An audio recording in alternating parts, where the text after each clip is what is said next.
کی اس شعر کے ساتھ کہ فکر رہتی تھی مجھ کو جس کی وہ محفل ہے یہی، فکر رہتی تھی مجھ کو جس کی وہ محفل ہے یہی، صبر و استقلال کی کھیتی کا حاصل ہے یہی۔ معزز سامعین، میں انہی سر سید علی الرحمہ کی بات کر رہا ہوں جو ایک وقت معلم، مقرر، ماہر تعلیم اور ہندو و مسلم اتحاد کے علم بردار اور جدید ہندوستان کے عظیم معماروں جیسی صفات سے آراستہ تھے۔ انہی سر سید علی الرحمہ نے ہندوستان کی گنگا جمنی تہذیب کو بیان کرتے ہوئے کہا تھا کہ ہندوستان ایک دلہن کی مانند ہے جس کی دو خوبصورت آنکھیں ہیں، ہندو اور مسلمان۔ میں انہی سر سید علی الرحمہ کی بات کر رہا ہوں جنہوں نے غیر فانی اور لاسانی نقوش چھوڑے اور کہا کہ خدا انہی کی مدد کرتا ہے جو اپنی مدد آپ کرتے ہیں۔ معزز سامعین، سر سید علی الرحمہ نے لوگوں کو جہالت سے تعلیم کی طرف اور تقلید سے اجتہاد کی طرف بلایا اور ماضی پرستوں کو حال سے روشناس کرا کر مستقبل کی فکر کرائی۔ انہوں نے مسلمانوں کی ذبح و حالی پر رونے کے بجائے ان کی پستی کے اور ان کی تنزلی کے اسباب تلاش کرنا شروع کیے، ان کے اسباب تلاش کرنا ہم کو سکھایا اور موجودہ وقت کے ساتھ اپنے آپ کو بدلنا اور حکومت وقت کے ساتھ باغیانہ نہیں بلکہ حکمت کا پہلو اختیار کرنا ہم کو سکھایا، اور 19ویں صدی کے ایک ہندوستانی نظریہ عملیت کے حامل بن کر کے ابھرے۔ ایسی مایناز شخصیت 17 اکتوبر سن 1817 میں دہلی کے اندر پیدا ہوئی۔ آپ کی ابتدائی تعلیم آپ کی والدہ کی سرپرستی میں ہوئی۔ آپ کی والدہ انتہائی نیک، متقی، صالح اور پرہیزگار خاتون تھیں۔ ان تمام والدہ کی صفات کا عکس آپ کی شخصیت کے اندر نظر آتا ہے۔ آپ کا خاندان مغل دربار کے ساتھ وابستہ تھا۔ آپ نے سن 1838 میں ایسٹ انڈیا کمپنی کی ملازمت اختیار کی اور سن 1867 تک آپ چھوٹے مقدمات کے جج مقرر ہوئے اور سن 1876 میں آپ ملازمت سے مستعفی ہوئے۔ آپ نے سن 1857 کی بغاوت کا منظر اور وہ خون کی جو لاشیں تھی، جو خون ریزی ہوئی تھی، وہ آپ نے اپنی نظروں سے دیکھی تھی کہ وہ خون میں لتھڑی ہوئی لاشیں یاد کرو، وہ اشک و آہ کا ایک سیلاب یاد کرو۔ حاضرین اکرام،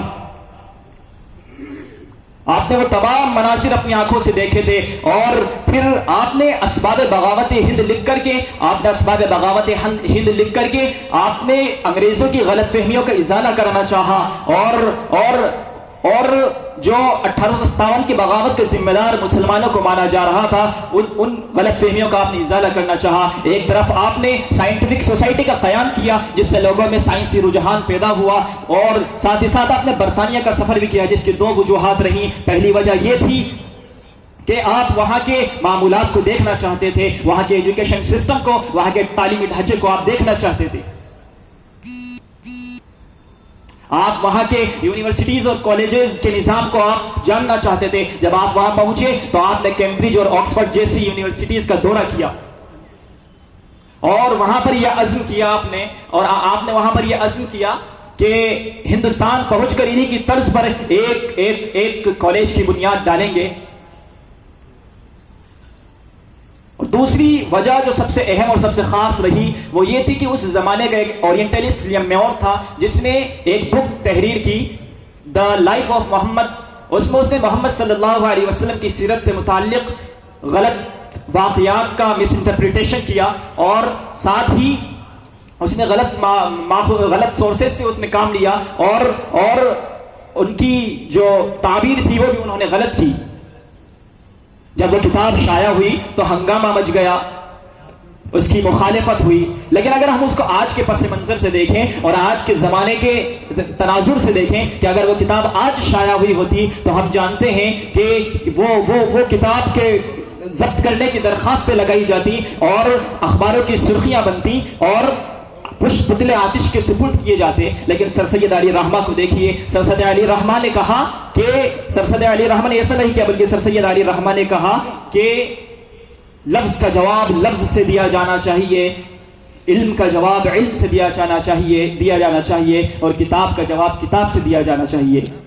چنانچہ آپ برطانیہ گئے اور برطانیہ پہنچ کر آپ نے اس پر فکر و تدبر کیا اور تجزیہ کیا، اور نتیجتاً ایک کتاب خطبات احمدیہ کے نام سے آپ نے تحریر کی۔ جب وہ شائع ہوئی، اس کا ٹرانسلیشن ہوا، انگریزوں نے اس کو پڑھا تو انگریزوں نے کہا کہ جو باتیں ولیم میور نے بتائی تھی، وہ بیان کی تھی، وہ سب غلط تھیں اور بے بنیاد تھیں۔ جو باتیں ولیم میور نے بتائی تھی وہ سب غلط تھیں اور بے بنیاد تھیں۔ آپ نے وہاں سے آ کر تہذیب الاخلاق نکال کر آپ نے ایک غافل قوم کی اصلاح کا بیڑا اٹھایا، اور ساتھ ہی آپ نے اردو زبان کو عام اور آسان کر دیا۔ اور مولانا شبلی لکھتے ہیں کہ سر سید کی اصلاح کی بدولت جو چیز ذرے سے آفتاب بنی، اس میں ایک اردو لٹریچر بھی ہے۔ آپ نے اپنی قوم کی خاطر اپنے پیروں میں گھنگرو باندھے اور لوگوں سے چندہ مانگا، در در گئے، لوگ چندہ دے دے کر تھک گئے، لیکن آپ چندہ مانگتے نہیں تھکے، یہاں تک کہ نواب رامپور کی سے چندہ لینے کے خاطر آپ بھکاریوں تک کی صف میں جا بیٹھے، اور طوائفوں سے بھی چندہ لینے میں آپ نے آر نہیں کیے۔ حاضرین اکرام، حضرات گرامی، وقت مزید کی گنجائش نہیں دے رہا، ہم کہاں تک ان تفصیلات کو بیان کریں؟ آخر سورج تو سورج ہی ہوتا ہے، اس کی چمک دمک پر کسی نادا کی آنکھ مچولی سے ہرگز تاری کی تاری نہیں ہو سکتی۔ کیا خوب کہا کسی شاعر نے کہ کچھ ایسے نقش بھی راہ وفا میں چھوڑ آئے ہو، کہ کچھ ایسے نقش بھی راہ وفا میں چھوڑ آئے ہو کہ دنیا دیکھتی ہو اور تم کو یاد کرتی ہو۔ حضرات اکرام، ہمارا آج کے دن 17 اکتوبر کے دن جشن سر سید کا انعقاد کرنا، یہ اصل محبت کا تقاضا نہیں، بلکہ اصل محبت کا تقاضا یہ ہے کہ ہماری ہر شب و روز جشن سر سید ہو، یوم سر سید ہو۔ جس طرح ان کی زندگی کا کوئی سورج قوم کی اصلاح اور فلاح اور بہبود کی فکر کے بغیر کوئی سورج طلوع نہیں ہوتا تھا، ایسے ہی ہماری ہر شب و روز قوم کی اصلاح کے لیے، قوم کی فکر کے لیے اور قوم کی فلاح اور بہبود کے لیے ہماری زندگی گزرے۔